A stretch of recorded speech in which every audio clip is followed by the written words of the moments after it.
कि इंटीग्रेशन में कम से कम 1000 के आसपास क्वेश्चन है और मैंने कितने सेलेक्ट किए 17 क्वेश्चन विद सॉल्यूशन। वेक्टर में 7 क्वेश्चन, 3D में 9 क्वेश्चन, प्रोबेबिलिटी में 6 क्वेश्चन, रिलेशन फंक्शन में 9 क्वेश्चन। दोस्तों मैं हूं आपका दोस्त और होस्ट शुभम तिवारी और सीबीएसई एक्सपर्ट। आपको पता है कि कंपार्टमेंट का एग्जाम आने वाला है, 15 जुलाई को एग्जाम है। बहुत सारे बच्चे बहुत ज्यादा परेशान हैं, तो उनकी परेशानी को दूर करने के लिए हम लोग लेके आए हैं ये वीडियो। हम लोगों ने एक व्हाट्सएप पे चैनल स्टार्ट किया है, यानी व्हाट्सएप का ग्रुप बनाया हुआ है, जिसपे आप 159 रुपीज देके जो टॉप मोस्ट इंपॉर्टेंट क्वेश्चंस हैं, जिन मुझे जो लगता है, आमोद सर जो हमारे साथी हैं, उनको जो लगता है कि ये क्वेश्चन 101% आने ही आने हैं, उन क्वेश्चन को हम लोग सेलेक्ट करके इस ग्रुप पे भेजते हैं 159। और आपको तो पता ही है कि ये आज आमोद सर का बर्थडे है। आमोद सर आइए आइए आइए आइए। तो आज आमोद सर का बर्थडे है, तो इस उपलक्ष्य में ये 159 हम लोग 149 कर रहे हैं। डिस्काउंट किया है भाई, डिस्काउंट कर रहे हैं हम लोग। ठीक है, आप लोग इस चैनल को ज्वाइन करिए और देखिए ये कि ये शुरुआत की पीडीएफ आमोद सर ने कितनी मेहनत से बनाई थी। मैंने इसमें लिखा भी है कि इतना सफिशिएंट है, आप सभी बस बिना टेंशन के लग जाइए, सॉल्व करो, 100% अच्छे मार्क्स आएंगे। दोस्तों मैं लेके आया हूं आपके पास मार्किंग स्कीम के साथ एक कंपार्टमेंट का पेपर, जो आपको ये बताएगा कि आखिर पेपर आता कैसा है और पेपर की जो डिफिकल्टी लेवल होती है वो कितनी होती है। अब आपके पास ये क्वेश्चन है, देखिए। और हाँ, सबसे पहले एक बात बता देता हूं, ऑब्जेक्टिव किसी भी बच्चे को नहीं छोड़ना है, और जिस तरीके से लिखा हुआ है अगर आप इसी तरीके से लिखते हैं तो आपको पूरे मार्क्स भी मिलते हैं। कभी कभी कोई सोचता है कि लो दया करके भी 1 मार्क्स दे दिया जाए अगर आप 1-2 मार्क्स से ऊपर नीचे हो रहा है आपका, और जो रूल पहले उस वाले एग्जाम में फॉलो हो रहा था वो इस वाले एग्जाम में भी फॉलो होगा। मतलब क्या है? मतलब यह है कि आपको 26 मार्क्स लाने होते हैं 80 मार्क्स में से, और 26 में से मैं फिर बोल रहा हूं, जो बच्चे कह रहे थे कि अरे सर 15, 16, 17 ये लाने पर थोड़ी ना पास हो जाओगे, लेकिन एक बात बताता हूं कि अगर आपके 20 आ रहे हैं, 22 आ रहे हैं, तो आप 26 तक पहुंचा दिया जाता है। ठीक है, लेकिन अगर अब आपने कुछ किया ही नहीं है तो आपके 26 मार्क्स नहीं आ सकते। अब ये देखिए कितना आसान क्वेश्चन है। हम लोगों ने 159 वाला जो ग्रुप है जो स्टार्ट किया है, उसमें इस तरीके के क्वेश्चन रखे हुए हैं। ये बिल्कुल जो क्वेश्चन आपको दिख रहा है बिल्कुल सेम क्वेश्चन रखे हुए हैं। ठीक है, ये आपको पहला क्वेश्चन दिखा, देखिए मैट्रिक्स का सिंपल सा क्वेश्चन है, निकालना है determinants of A and adjoint of A. आप तुरंत निकाल सकते हैं, मल्टीप्लाई कर दीजिए। कैसे? पहले आप एडजॉइंट ऑफ ए निकाल दीजिए, ए के साथ मल्टीप्लाई कर दीजिए, उसका मॉड्यूलस निकाल दीजिए। मॉड्यूलस निकालते ही आपके पास आंसर आ जाएगा, और आपके पास ये देखो आंसर इस तरीके से यहाँ पर लिखा हुआ भी है। ठीक है, आगे देखिए, ये भी मैट्रिक्स का क्वेश्चन, तो आप खुद देख सकते हैं कि 2 क्वेश्चन तो आपके मैट्रिक्स के ही फंस गए। सिंपल सा क्वेश्चन है, अगर आपको इसका सोल्यूशन प्रॉपर, अगर आपको बिल्कुल भी समझ नहीं आ रहा है कि ये क्वेश्चन कैसे हो रहे हैं, तो आप बताइएगा, व्हाट्सएप पे मैसेज करिएगा, आपको ये आंसर, इनका सोल्यूशन आपको मिल जाएगा। ठीक है, अभी ये देखिए लगातार 3 क्वेश्चन, एक मैट्रिक्स डिटर्मिनेंट्स, ये मैट्रिक्स का, यहां पर भी देखिए ये भी मैट्रिक्स डिटर्मिनेंट्स के साथ में क्वेश्चन आया हुआ है। ठीक है, इसमें भी आपको करना क्या है, बिल्कुल ये एनसीईआरटी का क्वेश्चन है ना, ये देखो एनसीईआरटी का क्वेश्चन है। कुछ बच्चे सोच रहे हैं कि कंपार्टमेंट का पेपर आएगा तो बहुत हवा आएगा, मतलब सॉल्व ही नहीं हो पाएगा। अरे यार सिंपल सिंपल से एनसीईआरटी के क्वेश्चन रखे गए। एनसीईआरटी का लास्ट क्वेश्चन है, देख लीजिएगा आप, बिल्कुल सिंपल सा क्वेश्चन है। अभी ये देखिए discontinuity, number of discontinuities of the function f is given by, ये वाला क्वेश्चन हम लोगों ने दिया हुआ है, इसको हम लोगों ने बताया हुआ है। अब इसको देखिए, सिंपल सा नंबर ऑफ डिसकंटिन्यूटीज बताना है कि 0 होगा, 1 होगा, 2 होगा, 3 होगा। ठीक है, आपको क्या करना है, पहले इसको निकाल लेना है, आंसर पे टिक कर देना है, लेकिन ऑब्जेक्टिव नहीं छोड़ना है, एक भी ऑब्जेक्टिव आप छोड़ नहीं सकते। ठीक है, अब हमारे पास क्वेश्चन देखिए, यहां पर लिखा हुआ है let y is equal to f1/x f dash x, यानी कि इसका डेरिवेटिव दिया गया है, कितना है x3, और आपको वैल्यू निकालनी है dy by dx at x is equal to 1/2। Simple सा क्वेश्चन है, बहुत ज्यादा इसमें मेहनत नहीं करनी चाहिए, आपको आराम से लग जाएगा। ठीक है, अगर आपको कोई डाउट आता है तो आप बताइएगा, मैं इसका सोल्यूशन आपको प्रोवाइड करा दूंगा। ठीक है, अभी देखिए आपके पास टोटल क्वेश्चन कितने हैं, देखिए डेरिवेटिव का क्वेश्चन आ गया, एक और डेरिवेटिव का क्वेश्चन आ गया, एक और डेरिवेटिव का क्वेश्चन आ गया, 3 मैट्रिक्स के क्वेश्चन और 3 लगातार डेरिवेटिव के क्वेश्चन। ठीक है, कितना आसान है यार। अब जैसे यहां पर देख लीजिए, आपके पास x लिखा हुआ है, यहां पर x इज इक्वल टू कितना लिखा हुआ है 3 cos थीटा, इस तरीके से, और ऊपर y कितना लिखा हुआ है, y लिखा है आपके पास 5 sin थीटा। निकालिए, जब आप dy by dx निकालते हैं तो कितना आएगा आपके पास, 5 sin थीटा का कितना होता है, cos थीटा होता है। यहां पर निकालिए dx अपॉन डी थीटा कितना आएगा 3 और cos थीटा का कितना होता है माइनस साइन थीटा। आपको निकालना क्या है dy बाई dx निकालना है, क्या होता है dy upon D theta divided by dx upon D theta. Simple सा क्वेश्चन है यार। dy बाई डी थीटा आपके dx dy by D theta करिए, यहाँ पर कितना आया आपके पास 5 cos थीटा, यहाँ पर dx कितना आया आपके पास -3 साइन थीटा। अब cos अपॉन साइन मिलकर क्या होता है cot होता है, तो -5/3 cot थीटा आ जाएगा। तो बहुत ज्यादा डिफिकल्ट क्वेश्चन नहीं आते हैं आपके पास, बहुत आसानी क्वेश्चन है और तुरंत लग जाता है। अब जैसे कह रहा है for the function f(x = x3) x = 0 is a point of, तो बताना है कि लोकल मैक्सिमा होगा, नॉन डिफरेंशिएबिलिटी होगा, लोकल मिनिमा होगा और इन्फ्लेशन होगा। तो यही वाला आंसर इसमें सही आएगा।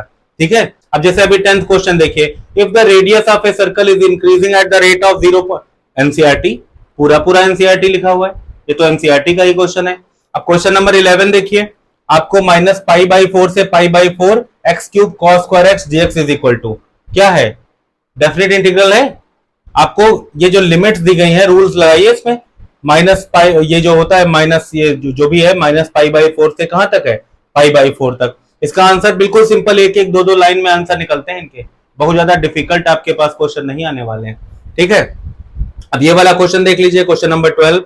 ये क्वेश्चन तो एनसीईआरटी में ही दिया गया है, तो हम लोग देख रहे हैं कि बेसिकली सारे के सारे क्वेश्चन कहां से आ रहे हैं एनसीईआरटी से आ रहे हैं। ये बहुत ज्यादा आरडी और पीवाईक्यू और इन सब से नहीं काम नहीं चलेगा। हम लोगों ने जो 159 वाला बैच लॉन्च किया था उसमें हम लोगों ने बेसिकली ऐसे क्वेश्चन दिए हैं जिनको सॉल्व करके आप 60 मार्क्स तक गेन कर सकते हो। अभी तक जो मैंने पीडीएफ प्रोवाइड कर दी है उसमें आप 40 मार्क्स स्कोर कर सकते हो। और जो ये सिंपल ऑब्जेक्टिव होते हैं इसके लिए भी हम लोग चला रहे हैं, एक प्रोसेस चलाएंगे। क्या है कि आपको 15 तारीख को आपका पेपर है, 14 तारीख तक आपको इनके ऑब्जेक्टिव के बेसिक जो आने हैं वो आपको मिल जाएंगे। अप्रॉक्स आपको हर चैप्टर से 10-10 मिलेंगे, आप आसानी से निकाल भी सकते हो। ठीक है, अगले वाले पेज पे आते हैं, देखते हैं क्या है। नेक्स्ट वाले पेज की बात करते हैं यार। The area in the square unit of the reason bounded by the curve y = x और x एक्सिस कहां से 0 से लेके 2 तक। यार इतना बेसिक क्वेश्चन देते हैं ये एनसीईआरटी कंपार्टमेंट वाले। देख लीजिए, सबसे पहले नंबर पे आप क्या बनाएंगे, सबसे पहले नंबर पे आप एक ग्राफ बना लीजिए। y = x कहां से जाएगा, यहां से होकर जाएगा, और कहां से कहां तक, ये है आपके पास 0, मान लेते हैं यहां पर 2 पर। इनके बीच का एरिया निकालना है, ये वाला आपको फाइंड आउट करना है। कितना सिंपल है, कैसे निकालते हैं, सबसे पहले इंटीग्रेशन का साइन लगाते हैं।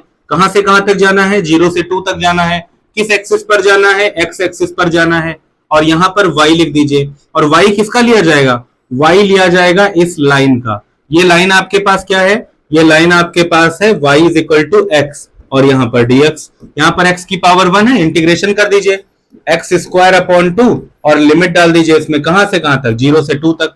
वैल्यू रख दीजिए यार, 2 × 4, 0 का स्क्वायर 0 और डिवाइडेड बाई 2 कर दो, 2 × 4 आंसर कितना आ गया आपके पास 2 आंसर आ जाएगा।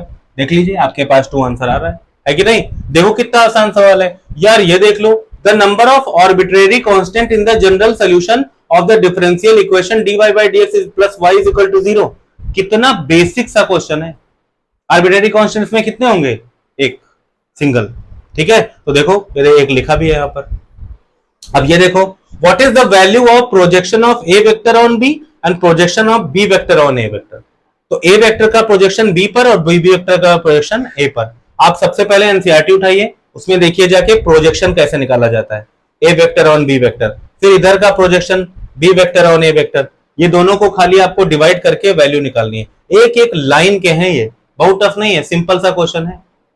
ठीक है, अब आगे की तरफ बढ़ते हैं। ये देखिए, तुमको बता रहे हैं the direction ratios of the line x - 1/3, 2 - y/1, 3z/2। अब क्या दिक्कत आ रही है यहाँ पर, ये कैसे करेंगे हम लोग, ध्यान से देखिए। पहली बात तो ये 2 - y नहीं होगा, 2 - y नहीं होगा। क्या होता है, जब भी कोई इक्वेशन लिखी होती है तो ऐसे लिखा होता है x - x1/a1, y - y1/b1 और z - z1/c1, कुछ इस तरीके से। ये तो मस्त लिखा हुआ है, लेकिन ये गड़बड़ लिखा हुआ है x - 1/3। यहां पर देखिएगा 2 - y नहीं, ना y - 2, और जो माइनस कॉमन लिया वो नीचे डाल दीजिए। यहां पर पहली बात तो यहां पर z के मल्टीप्लाई में कुछ है नहीं है, तो यहाँ पे क्यों रखे हो, इसको तो भी हटाना पड़ेगा, तो हर जगह डिवाइड करना पड़ेगा जहां पे भी है।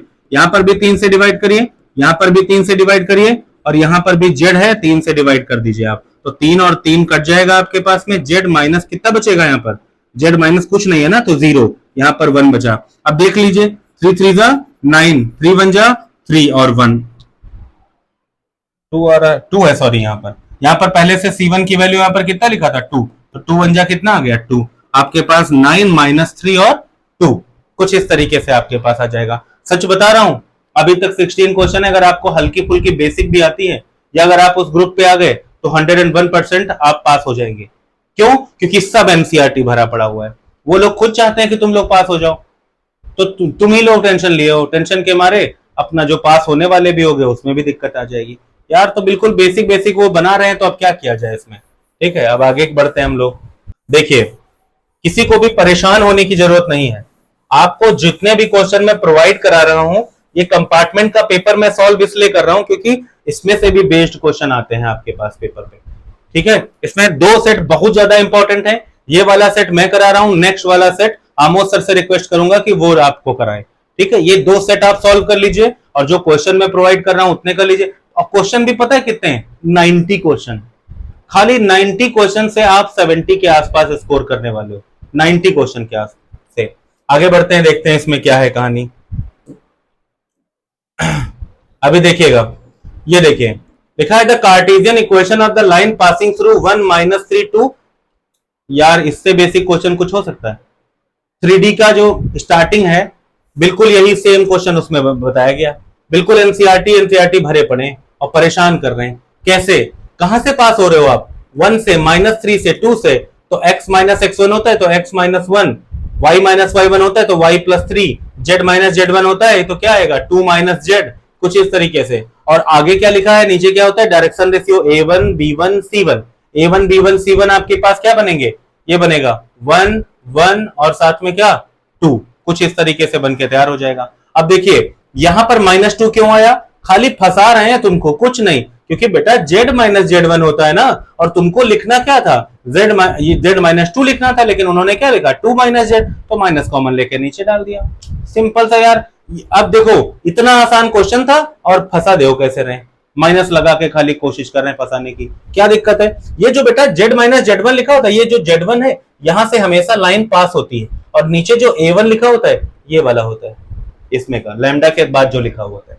आगे देखती है यार, एनसीईआरटी की पहली एक्सरसाइज लगा लो जाके, वेक्टर की, ये क्वेश्चन आपको मिल जाएगा क्या। अब देखिए ये बिल्कुल एनसीईआरटी का क्वेश्चन है, क्या लिखा है, if A vector and B vector are two vector such that A vector dot B vector, क्या मतलब है यार देने का, साफ साफ लिखा ही है आपके पास में, ए वेक्टर डॉट बी वेक्टर क्या होता है, ए बी कॉस थीटा, ये क्या होता है ए बी साइन थीटा, क्या आएगा tan theta, sine theta upon cos theta tan theta is equal to 1, theta is equal to pi by 4। कैसे जान गए होगे, ये ए बी कॉस थीटा, ये A B sine theta, A B cut गया, cos को ले आओ डिवाइड में, साइन अपॉन कॉस बना गया, फटाक से आंसर आ जाएगा आपके पास पाई बाई 4। अब आगे की तरफ बढ़ते हैं, क्या लिखा है, कॉस इंटू, एनसीईआरटी सॉल्व कर लीजिए, मिल जाएगा आपको ये, एनसीईआरटी सॉल्व करने से ही आपको पता चल जाएगा, क्योंकि इनवर्स की रेंज देखिए कहां से, डोमेन देखिए कहां से कहां तक होता है, क्या होता है, तो पाई बाई 6 इसका आंसर आ रहा है। और लिखा है the range of the principal value branch of the function y is equal to cos inverse x is 0 से पाई। अब 0 से पाई है, क्या है, बिल्कुल सही बात लिखी है। देखो वैसे कॉस कॉस कट जाने चाहिए थे, 13 पाई बाई 6 आना चाहिए था, बट आंसर क्या आ रहा है पाई बाई 6, लेकिन उन्होंने बताया हुआ है क्यों नहीं पाई, क्यों 13 पाई बाई 6 नहीं आया, इसलिए नहीं आया क्योंकि रेंज ही इसकी कहां से कहां तक, कॉस इनवर्स x की रेंज कहां से कहां तक होती है, 0 से पाई तक होती है, इसीलिए पाई बाई 6 आया। कितना सस्ता सा सवाल है, सिंपल सा, असर्शन रीजन दोनों सही है और उसका करेक्ट एक्सप्लेनेशन भी है, ठीक है। और कभी कभी बताएं, एक बात बताएं, खाली ये देख लिया करो, अगर ये बंदा गलत हुआ, असर्शन गलत है, तो तुरंत डी वाला सही करो, तो नीचे वाला देखने का कोई मतलब ही नहीं है। और अगर आपका असर्शन सही है तो रीजन अगर गलत है तो तुरंत, रीजन गलत है तो कुछ ज्यादा दिमाग ही नहीं लगाओ, ये वाला लगा दो, सी वाला। और अगर ए और आर दोनों सही है, उसका करेक्ट एक्सप्लेनेशन का मतलब ये होता है कि जो वो बात वो कह रहा है वही बात को एक्सप्लेनेशन करने के लिए जो चीज जरूरी है क्या वो है नीचे, ये बात होती है। आगे की तरफ बढ़ते हैं, ठीक है। सिंपल क्वेश्चन दे दिया गया प्रोबेबिलिटी से रिलेटेड। ठीक है, अब देखिए सेक्शन बी। सेक्शन बी में इनवर्स ट्रिग्नोमेट्री से, तुमको बिलीव नहीं होगा, हम लोगों ने इनवर्स ट्रिग्नोमेट्री से केवल 10 क्वेश्चन बनाए। 10 क्वेश्चन में आपको इनवर्स ट्रिग्नोमेट्री का पक्का क्वेश्चन मिल ही जाएगा। इनवर्स ट्रिग्नोमेट्री से लॉन्ग क्वेश्चन 5 नंबर का आना लगभग इम्पॉसिबल के आसपास होता है। आपको शॉर्ट और वेरी शॉर्ट दो चीजें मिल सकती हैं उससे, और आया भी है। देखो, ये देखो आपके पास लिखा हुआ है, क्या लिखा हुआ है आपके पास? लिखा हुआ है value of cos inverse 1/2। NCERT आप निकाल लीजिए, अगर ना मिले तो नाम बदल दीजिएगा। एनसीईआरटी में ही ये क्वेश्चन है। ये भी देखो बिल्कुल बच्चों वाला सवाल। और पता ये सवाल करते कैसे हैं? अरे यार इतना सिंपल, देखो कॉस इनवर्स है 1/2। बेटा 1/2 कॉस में कितने की वैल्यू होती है? कॉस 60 की वैल्यू होती है सर। तो कॉस कॉस तुरंत उड़ा दो, π/3 आंसर आ गया। क्या यार मजाक कर रहे हो? तो इसका आंसर क्या आ जाएगा? π/3। कितना आंसर सरल सरल है। अच्छा, आमोद सर का फेवरेट क्वेश्चन है ये, बताता हूं ये वाला। देखो ये दावा कर रहे हैं कि इस टाइप का एक क्वेश्चन आएगा इस बार, हर हाल में आएगा, क्योंकि पता नहीं क्या है कि सीबीएसई बोर्ड वालों को लॉग लेने वाले क्वेश्चन से बहुत प्यार है। दोनों तरफ लॉग ले लीजिए, फटाक से कर लीजिए। कैसे? देखो इधर भी लॉग ले लो y की पावर x, और इधर भी लॉग ले लो log x की पावर y। x आगे आ जाएगा, यहां पर x log y लिखा रहेगा, x log y लिखा रहेगा, यहां पर y आ जाएगा, आगे आ जाएगा y log x लिखा रहेगा। अब क्या कर सकते हो आप? अब क्या करना है आपको? निकालना क्या है इसमें? हमको निकालना है dy/dx। फर्स्ट इंटू सेकेंड लगा देते हैं और आसानी से कर लीजिए। इसको रोकिए इसका करिए, इसको रोकिए इसका करिए, कितना आसान सा क्वेश्चन हो जाएगा। ठीक है, इन्होंने देखो इसका आंसर दिया हुआ है, ऊपर वाले का दिया है, नीचे वाले का भी आंसर आगे दिया गया होगा। आगे देखिए बच्चों, यार given that fx is equal to log x/x, find the point of local maximum. इससे आसान कोई सवाल इनको मिल ही नहीं सकता। अब तुम खुद देख लो यार, एक नंबर का सवाल एक लाइन भी नहीं सरवाइव कर पाया है। f' निकाल लिया, f' को 0 के बराबर रखा, यहां से x इज इक्वल टू ई आ गया, डबल डिफरेंशिएट किया इसको, अब e की वैल्यू रख दी, e की वैल्यू रखने पर आपके पास माइनस आ गया। तो इसका मतलब क्या है कि x is equal two is a point of local maximum, तुरंत हो गया। अब देखिएगा क्वेश्चन नंबर 24। क्वेश्चन नंबर 24 क्या कह रहा है? ये आपके पास लिखा हुआ है कुछ इस तरीके से, क्या है? Integration of x³ - 1 x³ - x, और ये पार्शियल का है क्वेश्चन। ये आप इसको ब्रेक कर सकते हैं। पार्शियल का मतलब क्या होता है कि आप इसको a/ plus b/ plus c/ जितने पार्ट्स में आप इसको ब्रेक कर सकें उतना कर लीजिए। ब्रेक इन्होंने किया है, पहले 1/x - 1/x+1, तुरंत फटाक से आंसर आ रहा है, एक एक लाइन का है। यहाँ पे दिया है -4 से लेके 0 तक। अब इसमें दो पार्ट्स होते हैं, क्योंकि जो मॉड्यूलस फंक्शन होते हैं उनको स्प्लिट किया जाता है, दो अलग अलग पार्ट्स में स्प्लिट किया जाता है, और उसके बाद में आप इसको सॉल्व कर सकते हैं। ठीक है, मैं आपको, चलो इस चैनल पर मैं एक बार फिर से बोल रहा हूं, 3D से अगर एंगल निकालने के लिए, शॉर्टेस्ट डिस्टेंस निकालने के लिए, find the angle, find the shortest distance, ये निकालने के लिए अगर पेपर में नहीं आया तो जो बताइएगा मैं आपके लिए करूंगा। क्या है देखिए, है ना क्वेश्चन? देखिए भाई, ये देखिए सिंपल सा क्वेश्चन। जो 159 वाला जो बैच हम लोगों के पास है, उसमें हम लोगों ने 3D से केवल और केवल 8 क्वेश्चन दिए। आप केवल 8 क्वेश्चन, मतलब कुछ पढ़ना नहीं है उसके अलावा। आप एक सिंगल चीज मत पढ़िए, आप उसको पढ़िए और ना पास होइएगा तो मुझसे कंप्लेन करिएगा। क्या लिखा हुआ है? Find the angle between the line. Formula में वैल्यू रख दो, तुरंत आंसर, कोई प्रॉब्लम की बात ही नहीं। क्या होता है? फॉर्मूला याद करो, क्या होता है? जल्दी जल्दी जल्दी जल्दी बताओ। a1 a2 ये ऐसे करके कुछ फॉर्मूला होता है, याद आया? कमेंट करिएगा, बताइए क्या फॉर्मूला होता है। देखो एक लाइन का है फॉर्मूला, में वैल्यू रखो आंसर आ जाएगा। लेकिन एक बात यार बताओ तुमको, मैं जो मेन चीज बताना चाह रहा था वो तो मैं भूल ही जा रहा था। वो मेन चीज जानते हो क्या है? वो मेन चीज ये है कि कुछ बच्चे होते हैं जो फॉर्मूला लिखते हैं। सबसे पहले नंबर पर आप ये लिखिए, the direction ratio of the two lines are. केवल इतना लिखना था, और बच्चे कहते हैं यार ये भी लिखना पड़ता है। भाई लिखने के ही मार्क्स मिलते हैं, 5 - x नहीं लिख सकते। मैंने आपको 10 बार बताया है कि x - x1 होता है। इसको सुरक्षित रखो, सेफ रखो, और यहां z -0 कर दो। खाली देखो क्या लिखा तुमने, the direction ratio of the two lines are 7 - 5 1 1 2 3 respectively. Number कितना? आधा ले गए। आधा नंबर लेके चले गए। अगली बार में तुमने फॉर्मूला लिखा, फॉर्मूले के भी आधे नंबर। उसके बाद तुमने वैल्यू रखी, वैल्यू के भी आधे नंबर। उसके बाद में जो फाइनल आंसर होता है उसका भी आधा नंबर। क्या प्रॉब्लम है यार? क्या स्टेप बाय स्टेप नहीं लिख सकते? कुछ बच्चे होते हैं जो क्या करते हैं, बिल्कुल फाइनल आंसर गलत कर देते हैं, लेकिन शुरुआत से स्टेप वो नहीं सही लिखे हुए होते हैं। जब आप शुरुआत से स्टेप नहीं सही लिखोगे तो क्या दिक्कत होगी बताओ?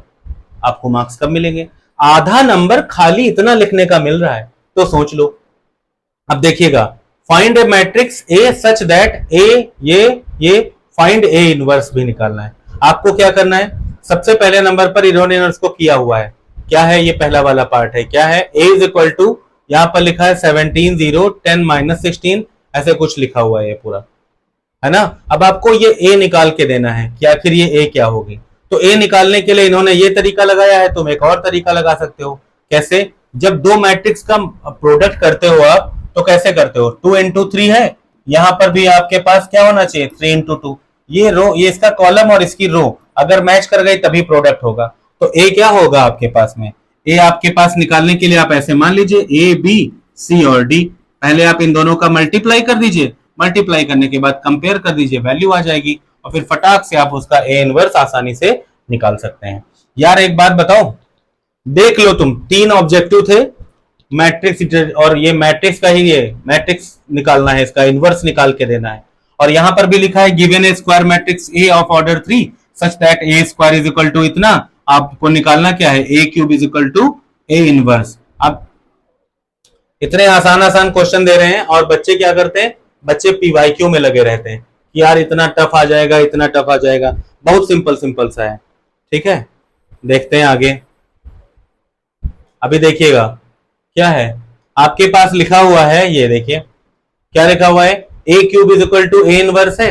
दोनों तरफ हम ए से मल्टीप्लाई कर देते हैं तो ए की पावर 4 हो जाएगा। और एक बात बताऊं तुमको, ए और ए इनवर्स का जो प्रोडक्ट होता है वो आई होता है, इसीलिए यहाँ पर ये आई लिखा हुआ है, ठीक है। ए की पावर 4 निकालने का तरीका है ए स्क्वायर को ए स्क्वायर से मल्टीप्लाई कर दो, पटाक से मल्टीप्लाई करो, आ गया बराबर। बच्चे कहते हैं यार इतना लंबा, अब यार ए इनवर्स निकालूं, ए क्यूब निकालूं। स्मार्ट वर्क बेटा, स्मार्ट वर्क। कैसे? A cube is equal to A inverse दिया है, तुम फटाक से ए का मल्टीप्लाई करो। जब मल्टीप्लाई करोगे तो क्या आएगा? जब आप मल्टीप्लाई करोगे तो क्या आएगा? यहाँ पे लिखा है ए इनवर्स, यहाँ पर ए से मल्टीप्लाई कर दो तो ये आ जाएगा ए की पावर 4, यहाँ पर आ जाएगा आई। ए की पावर 4 कैसे निकालेंगे? ए स्क्वायर इंटू ए स्क्वायर। ए स्क्वायर क्वेश्चन में दिया गया है तुमको, दोनों का प्रोडक्ट कर दो, फटाक से आई आ जाएगा। अब बच्चा लगा हुआ है, पहले ए निकाल, ए स्क्वायर है तो ए का मल्टीप्लाई किया। अरे इतना टाइम ही नहीं है, दोनों तरफ ए का मल्टीप्लाई करो, फटाफट क्वेश्चन आंसर आ गया आपके पास में, ठीक है। नेक्स्ट क्वेश्चन लिखा हुआ है आपके पास में क्या कि x sine a plus Y, ये क्वेश्चन भी एनसीईआरटी का है।